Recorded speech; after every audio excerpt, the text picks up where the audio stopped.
အားလုံးမင်္ဂလာပါဒီနေ့ကျွန်တော်သင်ပေးမယ့်သင်ခန်းစာကတော့ခေတ်နှစ်မှာရက်ပတ်နှစ်ရက်ရှိတယ်ပေါ့နော်အရင်ဆုံးကျွန်တော်တို့ဒီနေ့မှာ2018နှစ်သူညာ18ဒီနှစ်မှာရက်ပတ်နှစ်ရက်ရှိလဲကျွန်တော်တို့ကြည့်အောင်ဒါဆိုရင် formula ကတော့သူရဲ့ formula တွက်တဲ့ formula ကတော့ equal ပါ equal ပြီးရင် date date ဝင်စားပြီးရင်A1 ဆိုတာဒီဘက်ကဒီ column A row 1မှာ A1 ကိုခေါ်တာပါ A1 comma 1 comma 0ပါ0ပြီးရင်ခွင့်ပေးပြီးရင်တော့သူ့ကို enter ခေါက်လိုက်ပါဒါဆိုရင်ဒီ2010ခွန်ကို2010ခွန်31ရက်ဒီဇင်ဘာလကနေပြီးတော့သူကစပြီးတော့ကျွန်တော်တို့တွဲလို့ရပြီပေါ့နော်ဒါဆိုရင်နောက်ထပ်တစ်ခုက equal ပါ equal edate edate ပါ edate ကိုရေးပြီးရင် ဝင်စားပြီးရင် dat date ပါ dat date ပြီးတော့ဝင်စား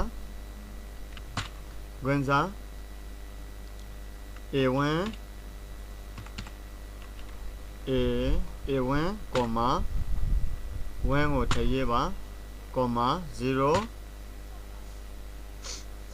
ဝင်ပေးပြီးတော့ကျွန်တော်တို့ comma ထည့်ခင်ပါမယ် comma ထည့်ခင်ပြီးတော့12ပါ12လပေါ့နော်12လပါပြီးရင်ဝင်ပေးပြီးရင် enter ခေါက်လိုက်ပါ enter ခေါက်လိုက်တော့ဒီကနေ့တွေရလာတာပေါ့နော်အဲ့မှာ keyboard ပေါ် control 1ကိုနှိပ်လိုက်ပါ control 1မှာကျွန်တော်တို့က date ကိုရွေးပေးပြီးတော့ okay နှိပ်ပေးရမှာဖြစ်ပါတယ် date ကိုရွေးပြီးတော့ okay နှိပ်လိုက်ပါဒါကြောင့်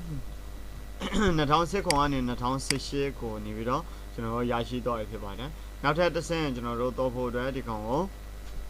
F2 ကိုထည့်နေရမှာဖြစ်ပါတယ် F2 ကိုထည့်နေပြီးတော့ဒီ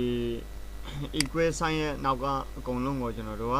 copy ယူပေးရမှာဖြစ်ပါတယ် home button ရဲ့အောက်မှာရှိတဲ့ copy ကိုယူပါ copy ကိုယူပြီးတော့ဒီနေရာမှာ enter ထည့်ခေါက်လိုက်ပါပြီးတော့ equal ကိုထည့်နှိပ်ပါ control V လုပ်ပါ control V လုပ်ပြီးရင်ကျွန်တော်တို့ကအနှုတ်ကိုထည့်ရေးရမှာဖြစ်ပါတယ်အနှုတ်ပြီးတော့သူ့ကို date date ပြီးတော့ဝင်စား A1 ကိုထည့်ရေးပါတယ် A1 comma 1 comma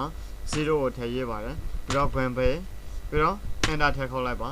enter ထည့်ခေါက်ပြီးရင်ဒီနေရာမှာကလေးတစ်ချက်ပြင်ချပါကလေးတစ်ချက်ပြင်ချပြီးရင်ကျွန်တော်တို့က control 1ကိုပြင်နှိပ်ပေးရမှာဖြစ်ပါတယ်ဒီတစ်ခါတော့ number ကိုရွေးပေးရမှာဖြစ်ပါတယ် number ကိုရေးပြီးတော့ decimal places မှာကျွန်တော်တို့က0ကိုရေးပေးရမှာဖြစ်ပါတယ်ပြီးရင်တော့ okay နှိပ်ပေးလိုက်ပါဒါဆိုရင်ဒီ2018မှာ365ရက်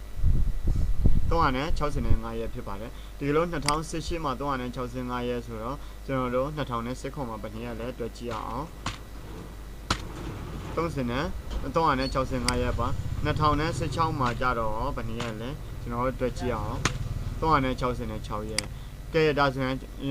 နမူနာအနေနဲ့ကျွန်တော်ရဲ့မွေးသက်ကြီးကိုကျွန်တော်တို့ရိုက်ထည့်ကြည့်လိုက်မယ်1988ဘယ်နှစ်ရက်ရှိလဲဆိုတော့ကျွန်တော်တို့1988တုန်းကဆိုတော့365ရက်1988ကိုတွက်တဲ့အခါမှာ1980ခွန်31ရက်ကနေပြီးတော့1988 31ရက်ကိုကြားထဲမှာရှိပြီးတော့အဲ့ဒါလေးကိုတွက်ပေးတာပါဒါဆိုရင်ခရစ်တကယ်ဘယ်နှစ်ခုနှစ်မှာတော့ပြင်ဘယ်နှစ်ရက်ရှိတော့တယ်ရှိခဲ့တာပေါ့နော်ဥပမာ2000ခုနှစ်တုန်းကဘယ်နှစ်ရက်လဲကိုသိချင်တယ်ပေါ့နော်2000ခုနှစ်တုန်းကသိချင်တယ်ဆိုရင်တော့ကျွန်တော်တို့366ရက်ပါနောက်ထပ်တစ်ခုက1999ခုနှစ်တုန်းကရက်ကိုသိချင်တယ်ဘယ်နှစ်ရက်ရှိလဲအဲ့နှစ်မှာ